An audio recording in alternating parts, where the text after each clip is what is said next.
এখন ট্ৰেক্টৰ নতুন ট্ৰেক্টৰত নকল ইঞ্জিন ঠগবাজি সাৱধান গ্ৰাহকক ডিলাৰে দিলে ৰামঠগন ফেব্ৰুৱাৰী মাহত ক্ৰয় কৰা এখন ট্ৰেক্টৰে দিছে যাতনা মঙলদৈৰ জিছান অটো মটৰ্ছৰ বিৰুদ্ধে তুলিলে অভিযোগ নতুন ট্ৰেক্টৰত পুৰণা ইঞ্জিন লগোৱাৰ অভিযোগ ডিলাৰ কৰ্তৃপক্ষলৈ বাৰম্বাৰ যোগাযোগ কৰিও লাভ নকৰিল সুফল কিস্তি দিবলৈ অপাৰক এতিয়া কৃষক আমদালি বেয়া ট্ৰেক্টৰে কি কাম দিব কৃষিৰ ক্ষেত্ৰত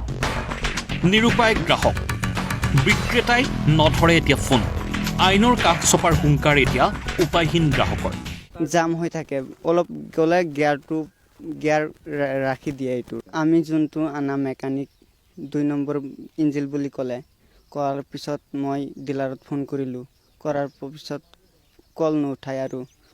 আমি কামে কৰিব নোৱাৰোঁ কেনেকৈ কিস্তি দিম এতিয়া যদি ঠিক নকৰি দিয়ে ডিলাৰৰ পৰা আমি আইনত যাম ডিলাৰৰ ওপৰত কেছ কৰিম আমি মঙলদৈৰ পৰা লোকেশ্বৰ বৰুৱা ৰিপৰ্ট ঈশান নিউজ